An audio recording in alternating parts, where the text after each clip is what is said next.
Tume ya mawasiliano ya Uganda UCC imeagiza kusitishwa kwa huduma za mtandao katika kipindi cha siku 2 kuelekea uchaguzi wa Alhamisi Januari 15. Hii ni kulingana na taarifa za vyombo vya habari vya ndani.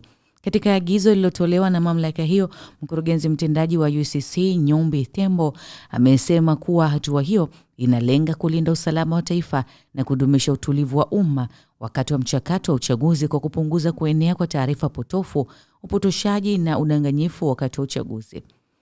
UCC iliwaagiza watoa huduma kuzima kwa muda ufikiaji wa majukwaa ya mitandao ya kijamii, huduma za data za simu za mkononi na njia nyinginezo za mawasiliano zinazotegemea interneti kwa muda wote wa zoezi la kupiga kura na baada ya uchaguzi.